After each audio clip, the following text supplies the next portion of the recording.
What I would like to do today is to briefly talk about corruption and its impact, its devastating impact, and then I would like to talk a little bit about how we can actually try to fight against corruption, if possible at all. Let me begin with the impact of corruption. I don't think it needs much wisdom to know that corruption is an acute world issue. There are lots of estimates. Of course, it is hell of a difficult job to measure corruption, but there are lots of estimates out there. One of them is a World Bank estimate that actually we lose $1 trillion every year because of corruption. This is stealing. $1 trillion is around the size of the German economy. So just to illustrate the devastating impact of corruption. Of course, corruption is an extremely complex social, economic phenomenon. It is very, very difficult to define. It is almost like pornography. We know when we see it, but it is very difficult to precisely define because corruption is a very special crime where the perpetrator and the victim have both the interest to hide it. So that's why it is so difficult to give you a kind of good definition. It entails paying bribes, embezzlements, state capture, and we could go on. So it's a very difficult phenomenon to define it exactly. We at Transparency International, we came up with a kind of very general definition of corruption, and we call corruption the abuse of entrusted power for illicit gain. It shows that corruption is basically a principal and agent problem. Someone gets entrusted power on behalf of someone, on behalf of the government, on behalf of another principal, and acts as an agent. And that person or that institution misuses that power, entrusted power, for illicit gain. It can be his or her personal interest or the interest of a political party. So that's the very general definition we use when we are trying to describe what corruption is. It is an abuse of power, abuse of entrusted power for illicit gain. Actually, because corruption was such a complex issue, there was hardly any talk about the issue, let's say 20, 30 years ago. It was a kind of C word in the World Bank. No one was allowed to speak about that because everyone thought that that was part of the way everyone was doing business. And it was only 20, 30 years ago when the issue emerged as a public issue. And my organization, Transparency International, and we are always ready to take some credit for that. Transparency International was established in '93, so not so long ago. We are still an infant. We managed to put the issue on the global agenda. And it was Peter Eigen, a German who was working for the World Bank, who got frustrated by the corruption he witnessed in Africa. He was one of the African director of the World Bank. And then he was not allowed to publicly address the issue. This is 25, 30 years ago. And then he decided to leave the World Bank. He took an early retirement, went back to Germany, and established a small NGO in his own kitchen. And that was Transparency International. He started on his own with a part-time secretary. His kitchen was the first office, and the rest is history. Now we are operating in more than 100 countries. We have a headquarters in Berlin, and we have become a global civil society organization. So that speaks also to what civil society can accomplish. Back to corruption. Let me try to briefly analyze the devastating impacts of corruption. You all know this. Corruption traps millions of people in poverty and misery. So it has a very negative economic impact. It has political impacts. It has social impacts. Corruption undermines democracy and rule of law.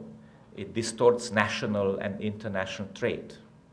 It jeopardizes sound governance and ethics, also in the private sector. It breeds social, economic, and political crisis. It threatens security, both domestically and internationally. And it retards social and economic development. And last but not least, it threatens the sustainability of natural resources. One of the untold stories about the climate change debates is how much corruption is involved in the current system. Let me try to unpack a little bit these devastating impacts. Let me focus first on the economy. Again, this is a truism. Corruption is a risk for any investors, and if a country has a high level of corruption, it scares away investments and slows down growth. It ruins markets by distorting fair competition and misallocating resources. Corruption undermines the very principle of economic competition and the market economy, that you get the best product for the lowest price. Corruption is an alternative to that competition. If you pay a bribe, you can sell your not so high quality product for a higher price than the optimum price would be. It is an additional costs on any businesses. It acts like a pirate taxation. It stalls investments in public goods because it makes public investments very expensive. It reduces innovation. As we all know, competition drives innovation. And if you can pay a bribe to sell your not so good product, you don't need to innovate. So corruption has that negative impact as well. It feeds shadow economy. As you know, in many parts of the world, the shadow economy, where you don't pay taxes, you don't give receipts, is quite significant. And to keep the shadow economy alive in countries like China or many transition economies in the former Soviet area is corruption. Corruption contributes to budget deficit, and as I said, it harms competitiveness as well. On society, it has a devastating impact because it undermines values of democracy and equality. It propagates poverty, and ultimately, because of the deepening social problems, it contributes to violence and lack of security. Also, it strangles human development. It facilitates the violation of human rights. Look at many countries in the South. And it undermines trust in public and private institutions. That is one of the most lasting negative impacts. And after all, it reduces social capital, our capacity to act collectively. It greases the wheels of organized crime. Investors lose their life savings, contributes to failed states.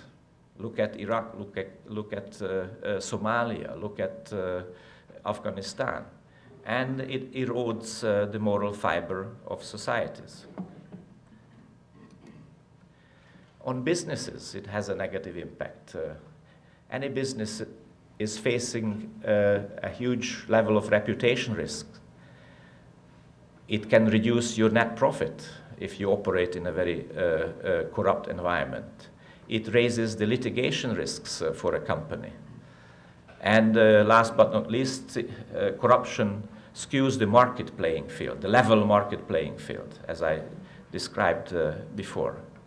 So just in a summary, I think corruption has a devastating and cumulative impact on all walks of society. And I think in a summary, we can say that corruption is one of these obstacles to anything we want to achieve in society. So it is important to address corruption in a serious manner. But I would like to say that corruption itself is not the disease itself. It is the symptom of a disease. And that disease is a much deeper disease, and we call it poor governance. And I would like to give you a brief definition of what we call governance. We believe that governance matters immensely. And the way we describe governance is this. Governance is a set of traditions and institutions, traditions as well as institutions, by which authority is exercised in a country. This is a definition of Daniel Kaufman from the World Bank Institute. So again, this is the way we exercise authority. And we exercise authority through traditions, rules, and institutions. In sum, that is what we call governance, the way we exercise power, in other words. And it has three elements. The process by which those in authority are selected and replaced. I think you agree with me, it makes a difference whether we can replace our leaders. If that is possible, they are much more accountable, and that makes a big difference. Then a second key element of what we call good governance is the capacity of governments or institutions to formulate and implement policies, to formulate as well as implement policies. And the third element of good governance, and maybe that is the most important, the respect of citizens and the state. Again, I repeat, the respect of citizens and the state for institutions that govern interactions among them. That goes back to the enforcement of law and enforcement of rules. In more fortunate countries, there is a kind of unwritten social contract between the state and the citizens that, you know, we accept the institutions and the basic rules that govern our relationship between us, between the state and us as citizens. We pay taxes, and in return we get services. In some less fortunate countries, among them the post-socialist transition countries I am from, I am a Hungarian, this is not the case.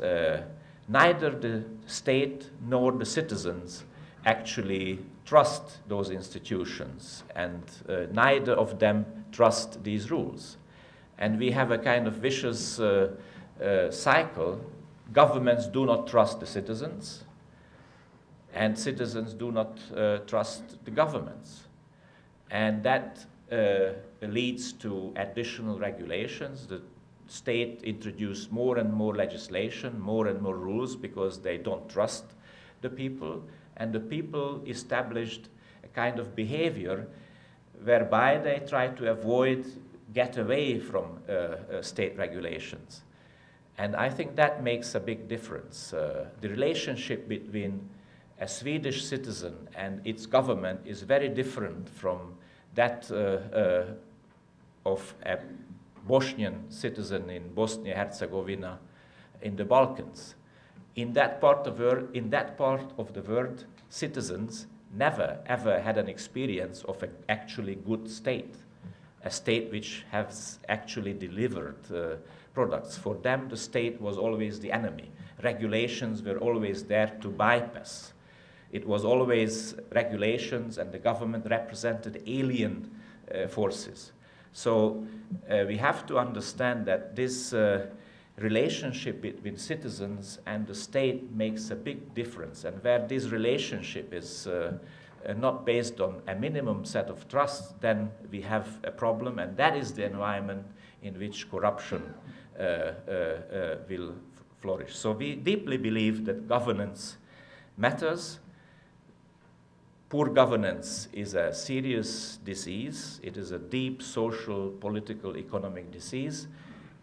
And corruption is one of the symptoms of that disease. That is important for us to understand so that we can actually effectively fight against it. The best visual description of what I was talking about is this Greek temple. If we have a, by and large, healthy society, good governance can be described as a national integrity system, which has a solid foundation. You know, there is by and large some consensus about values in the society. People are aware of the importance of the values, and then this society has well-functioning institutions, from the legislature to the judiciary, to the watchdog agencies, from the civil society to ombudsman. And those institutions, and each has a very vital function in keeping up the whole system, they make up what we call the integrity system. And if they operate well, then the system is by and large okay. That makes up what we call the national integrity, on which the rule of law is based, sustainable development is based, and ultimately quality of life is based. In another way, I can describe it with an equation. C means corruption, M means monopoly, D means discretionary power. So more monopoly you have in the economy, the more conducive the environment will be for corruption, because the more monopoly you have, the less accountable you are. Discretionary power, again, the more uncontrolled power you have, the more incentives you have to misuse that power. What can counteract is accountability and the general situation of ethics in the society. That is basically the same what I was trying to describe with this Greek temple model. One of the other messages of this Greek temple model, this integrity system model, is that, and that is a good lesson for us when we are trying to fight against corruption, is that we need to look at the whole picture in a holistic way. We cannot single out one institution and fix it if the others are not functioning well. One institution failure leads to the collapse of the whole architecture. It's a very good governance is a very sophisticated, very noble architecture, which is based on lots of key elements. And if one of the elements is corrupt, then the whole system is vulnerable to corruption.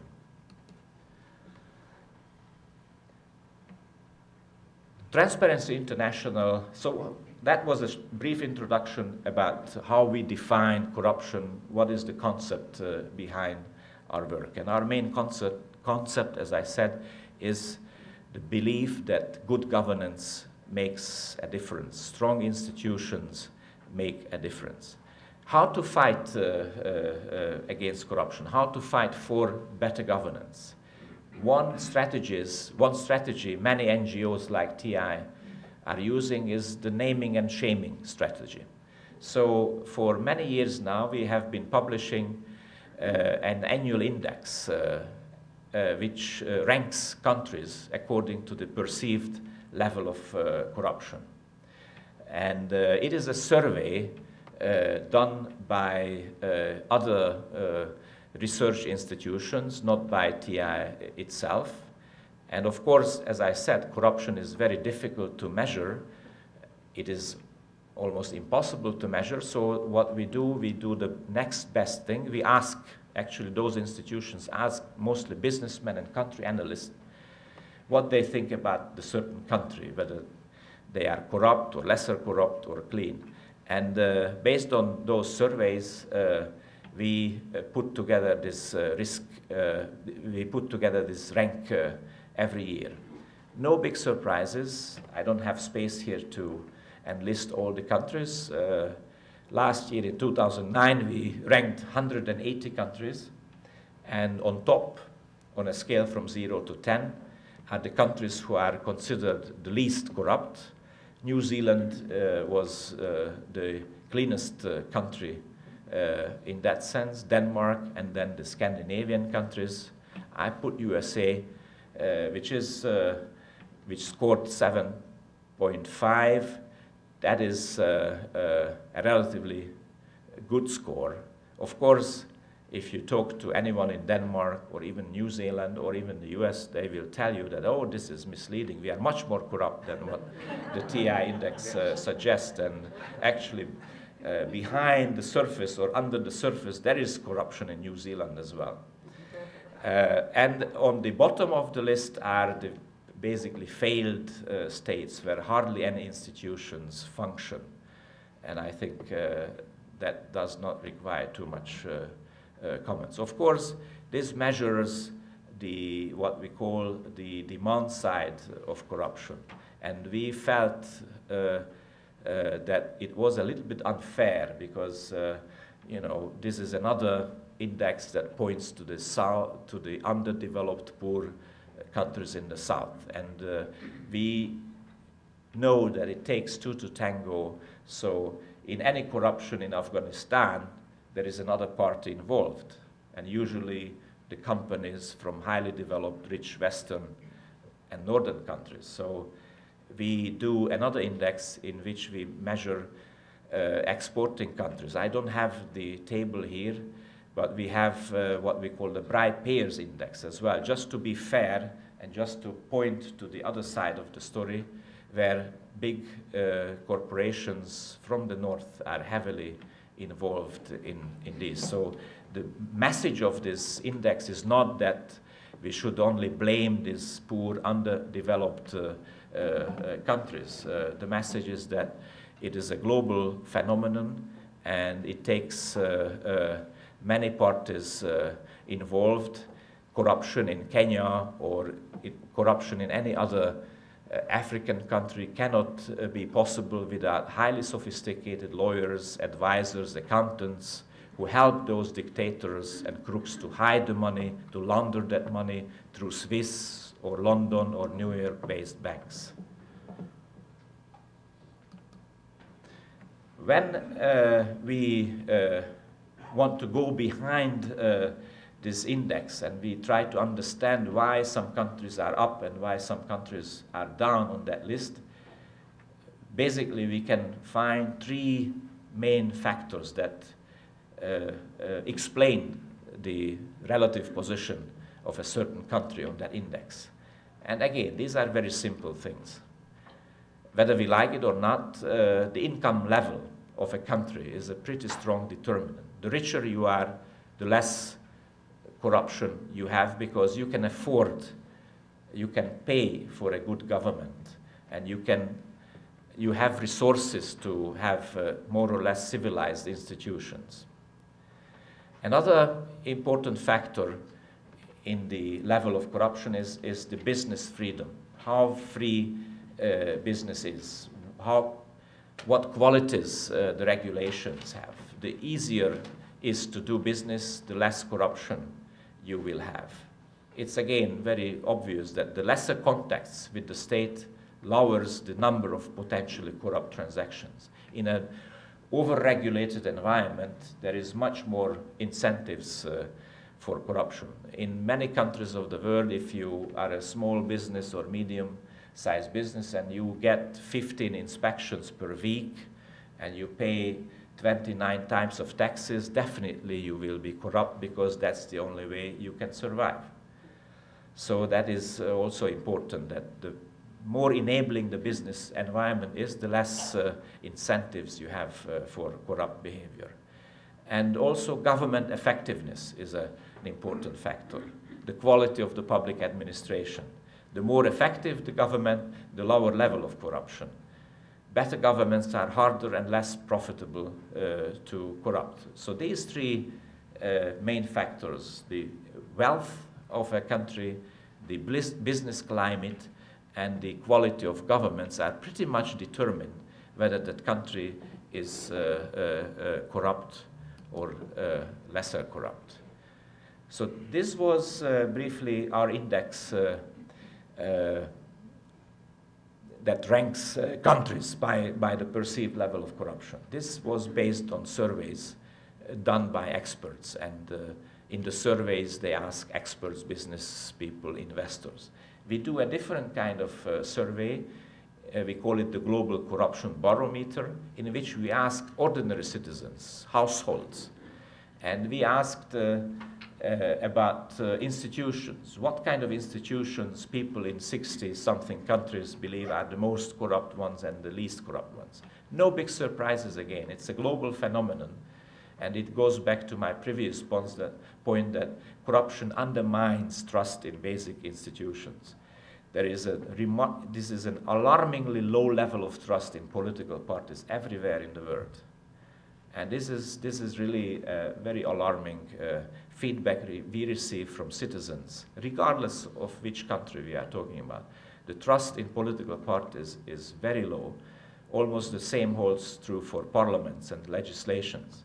Police doesn't have too much, doesn't have a high level of trust among citizens. And interesting enough, religious bodies, the military, NGOs are less, I mean, they are perceived as more trusted institutions.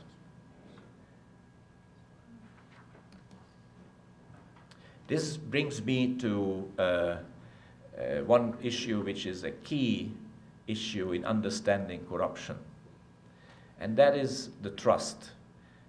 In my previous points, I referred to the fact that in some less fortunate countries, this whole relationship between citizens and the government is different. No one trusts anyone. And when we study corruption, especially in the post-communist countries, we can see that corruption is always a response to failing institutions. So it's almost like corruption by default. It's not a choice people make. It's almost like a given. There is no other choice just to use corrupt methods and ways to go forward. And one of the most striking examples that support that observation is Russia in the 90s.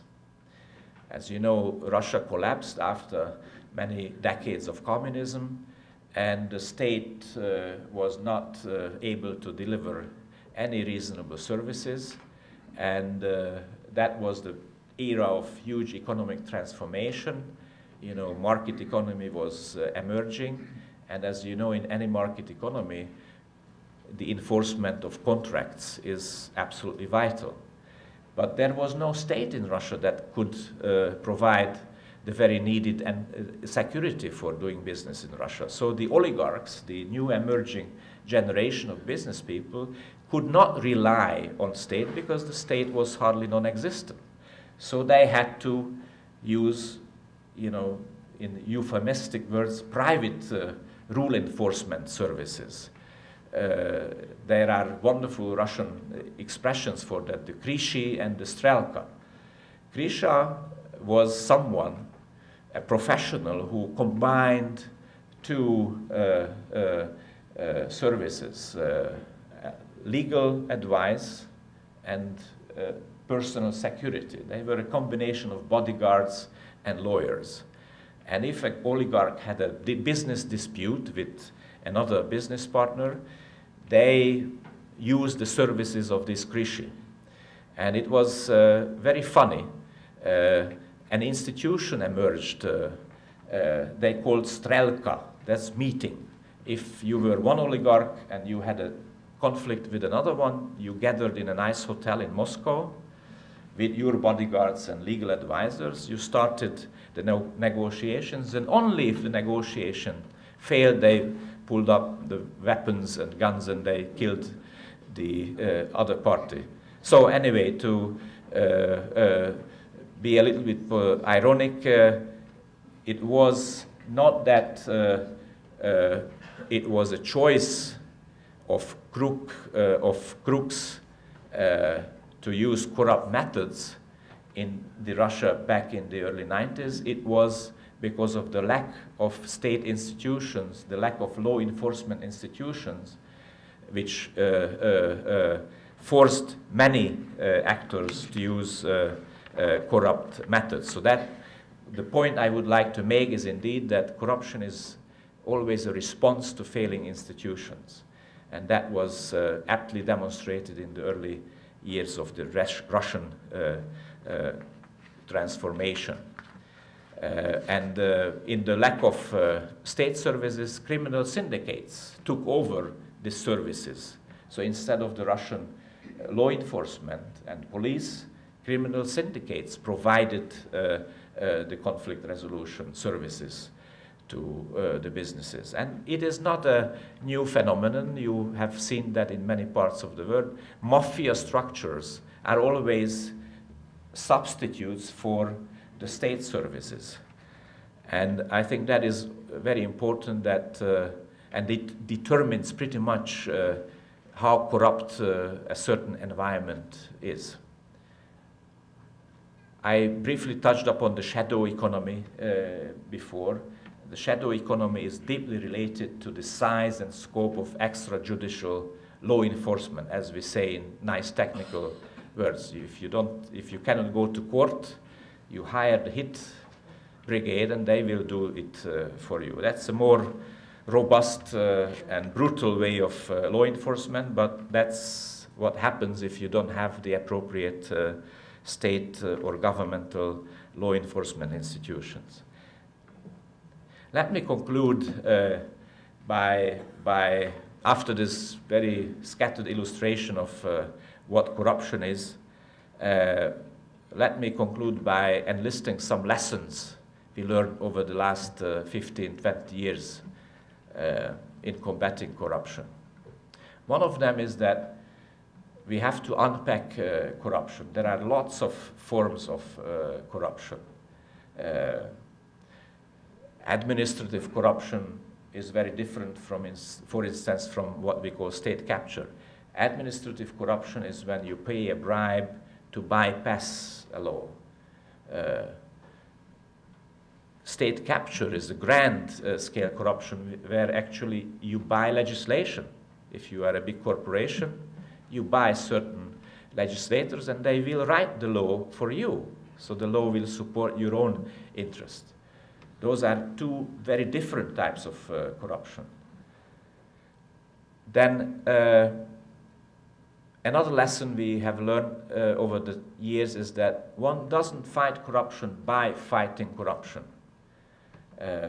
Because corruption, as I was trying to explain, is not the disease itself. It is a symptom of the disease. So you have to go to the root cause.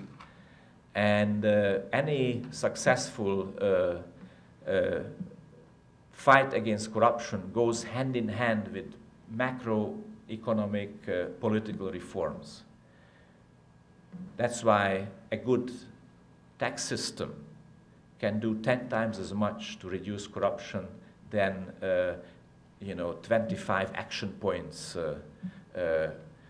many governments introduced to fight corruption. So corruption cannot be tackled in isolation from the rest of the economic, social, political reforms. Another lesson, trust and security. Again, I made that point already. It is very important that in any societies where the trust is relatively high, where institutions do function, you have less corruption, at least less administrative type of corruption than in other countries and other states. And corruption is always a response to failing institutions. It's always, or in most of the cases, it is a substitute for other institutions. I briefly touched upon over-legislation and over-regulation. This is a vicious circle. In the previous slides, in one of the previous slides when I was trying to describe what good governance means, I alluded to the capacity of the government to actually formulate policies and enforce policies. In many countries of the world, there is an easy reaction to any problems. In many underdeveloped countries in the South, they face huge problems. They invite, with the help of the World Bank or many Western governments, the best consultants. They spend 3 days in the country. They write the best cutting-edge legislation, and they go. And there is a kind of naive belief that with a new legislation, with a great piece of law, you will resolve the problem. Nothing is farther away from that. And what is even more devastating, such inadequate and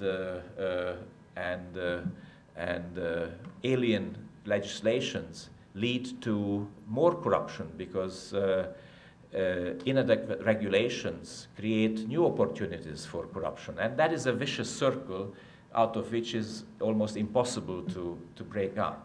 I referred to taxation already.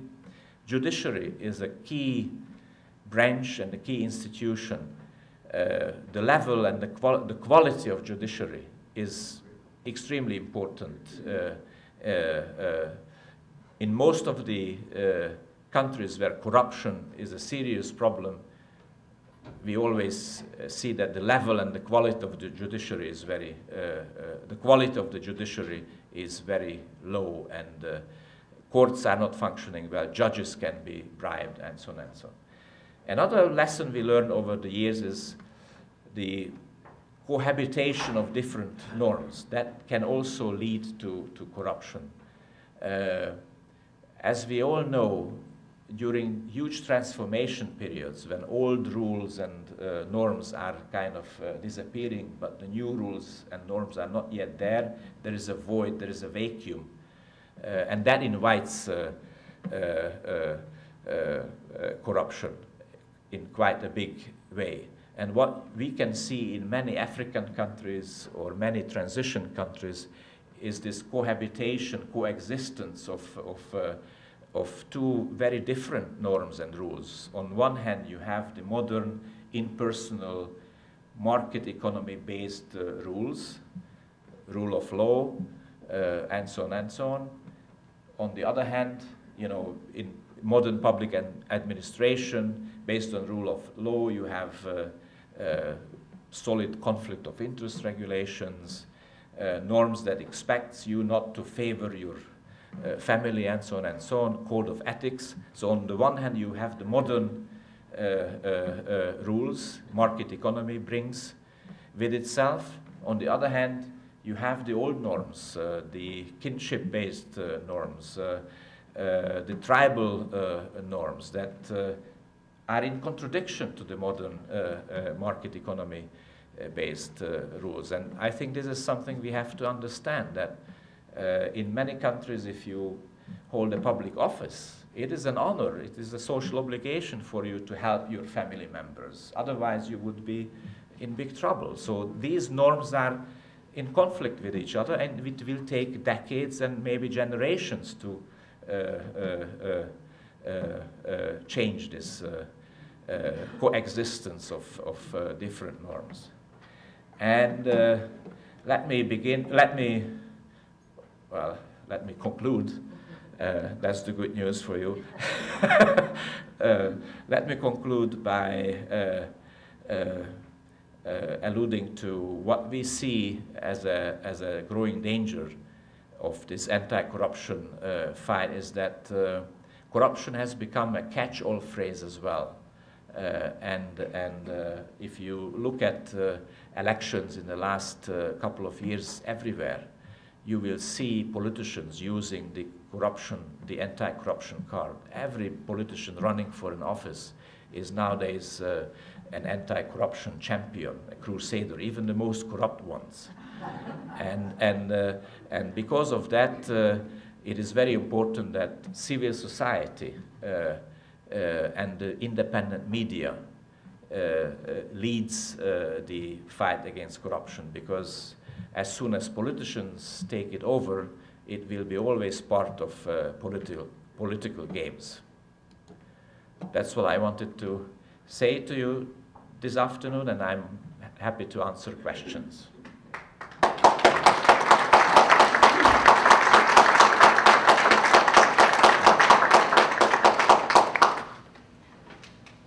And comments, of course.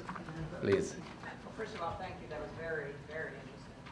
I had a question about your opinion of lobbying, which is a big institution in the United States and certainly is considered to be legal, but many people do feel, I think, it's some sort of state capture, and I'm just interested in your take on it. This is indeed one of the big issues we are thinking about, and currently our best response to that is transparency, so that you don't use fake NGOs, for instance. In Brussels, there is a whole NGO industry set up by corporations, but they leave behind, so you don't know that a certain NGO is actually representing some particular corporate interest. So I think transparency is the best current answer to kind of regulate this lobbying industry. Please. Two quick questions. You mentioned South. You said countries in the South. South of what? Is one question. And where does Russia rank on your list of? On the South, I mean usually the lesser developed countries. That's not so much a geographic term, it's a kind of political term we use, as opposed to the northern, western countries. And for TI, this has always been an issue, that we wanted to be fair to those countries in the South, because they always rank very low, but we do understand that this is not just their fault.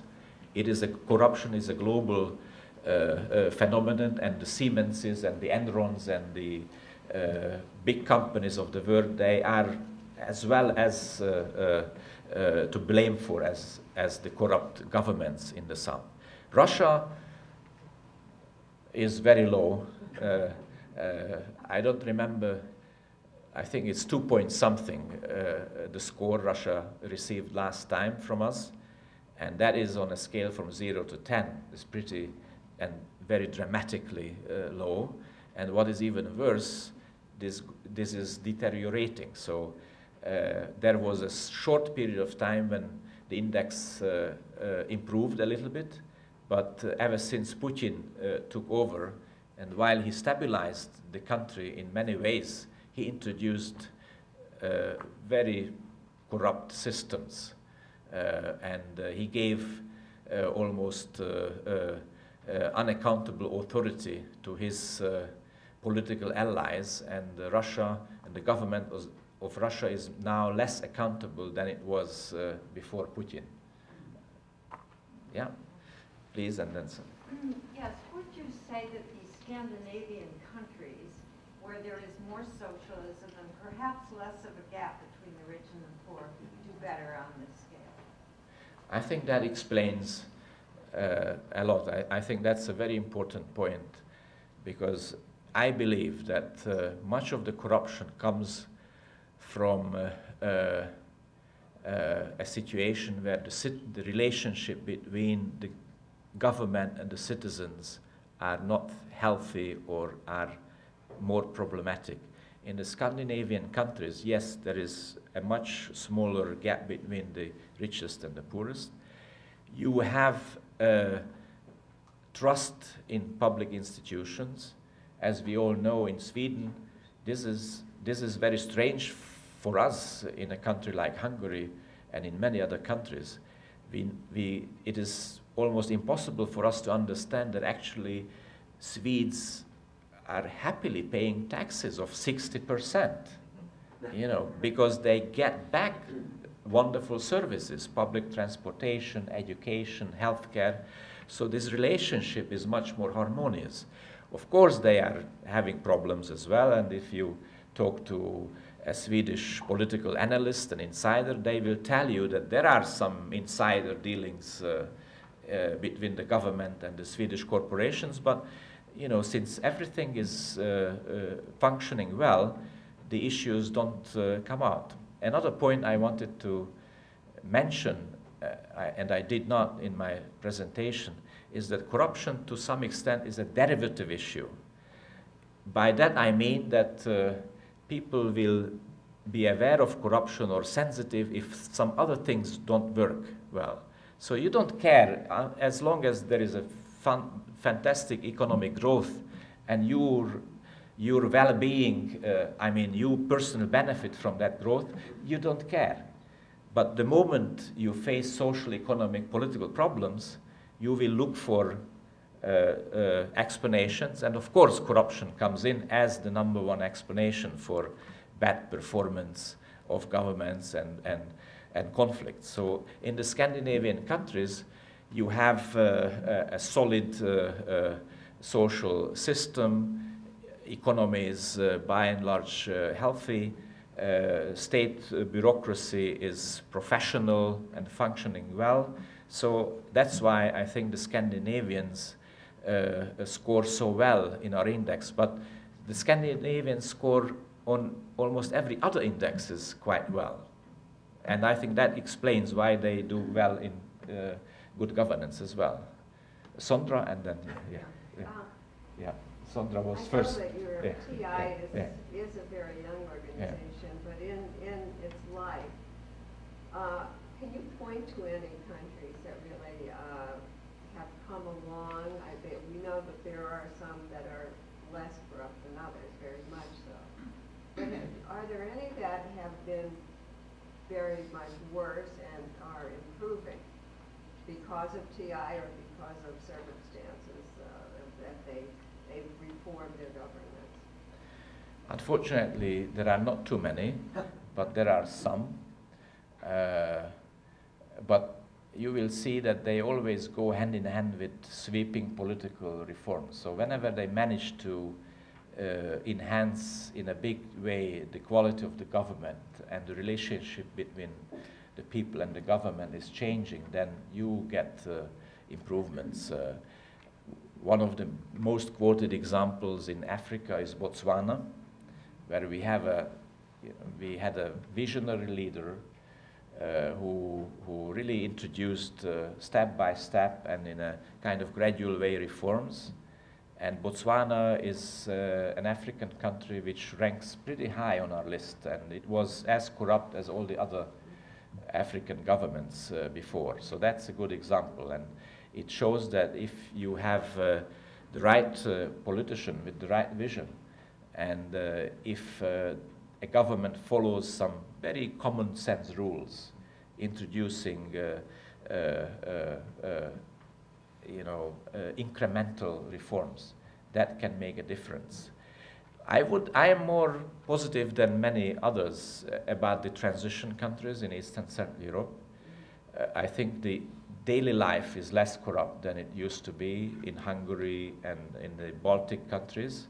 What you see there is the kind of drop in the everyday corruption. We called it petty corruption, when you pay to get something in the shop. And the bad news is that what you see rising is political corruption, when big business and the political leadership do deals behind closed doors. But from an everyday citizen, the situation has improved. Georgia is another country with its conflicts with Russia. Georgia was one of the most corrupt countries in 2000, when Shevardnadze was still the president. Their score was 2 point something, and now they are above 4 point something. So whenever there is a government that is more accountable to the electorate and more open to do business, there is some improvement. Yeah, please. The first place, I've been an admirer and followed the emergence of Transparency International since it came out. And you've certainly documented the immense consequences of corruption. You also correctly, I think, suggested the enormous difficulties of measurement. So I had two questions. One is it possible that the index is skewed towards giving low scores to countries where the forms of corruption, there's no question that the forms differ from country to country, are more blatant, and in countries like the United States and the more developed countries, the corruption is more sophisticated, and therefore they score higher. My second question is whether you think on balance the international financial institutions, including the World Bank, from which the founder of Transparency International came, on balance, they are more complicit in fostering and developing countries through their practices and policies, corruption, or in undermining it? Two tough questions. Yes, I do agree with you that the corruption index we use is it's like a snapshot. It's not an in-depth tool to measure corruption in a deep way. It just gives you the impression, because it is based on the opinion of business people, risk analysts. Nevertheless, it uses common sense. So in the last 10 years, we have not seen any big embarrassment when our index told a story and some other story were utterly different. No. All the other surveys corroborate mostly our index. But I tend to agree with you that it is true that risk analysts and business people, of course, blatant corruption is much more visible than the more sophisticated ones. And that's why we are so eager to talk to business executives and government officials in Western Europe and the US to learn more about we call it the trading of favors. And this is a much more sophisticated, much more civilized way of influencing decisions. Most often it does not involve money, so it's a kind of demonetarized way of corruption, that you buy favors and it's almost like a big reference market. So I guess you are right, and whenever we publish our index, we always say it publicly that this is a very rough estimate, and it is focusing on the more blatant versions of corruption. And for us, for instance, political corruption is now becoming one of the major themes we would like to dig into much more deeply. And the World Bank and other financial institutions, I think the World Bank deserves some credit, especially from the mid-90s, when they started really using our analyses and recommendations, and they attached good governance conditions to their policies and investments and programs, and I think that was good. The bad thing with that was that, as it happens in this development industry, that those recommendations were too often formalized, formalistic. It was like a checklist, and of course, any government that wanted to get the World Bank loan, or they just, if the recommendation was set up an anti-corruption committee, next day there was an anti-corruption committee. And so I think that was a naive belief that such formalistic requirements will change the situation. But I think the fact that World Bank started pushing these values, and the UNDP and all the international institutions started pushing those conditions, was a good thing. Now, what we have now is a kind of counter development to that. The emergence of the so-called BRIC countries, China, Russia, in the international market, they undermine these policies of the World Bank and many Western governments, because you should picture a real-life situation. You are a prime minister of any African country, and you meet with the representative of the UK Development Ministry, and they will tell you that you will get this loan, but before you get it, you have to implement A, B, C, D, 10, 15 conditions. Next day comes the Chinese delegation, they hand over the money without any conditions, and you know which choice the African leader will take. So there is now what we call a new geopolitical change, and that is very dangerous because it undermines, to some extent, the efforts of the last decade for better governance. That's a real risk we have to be aware of.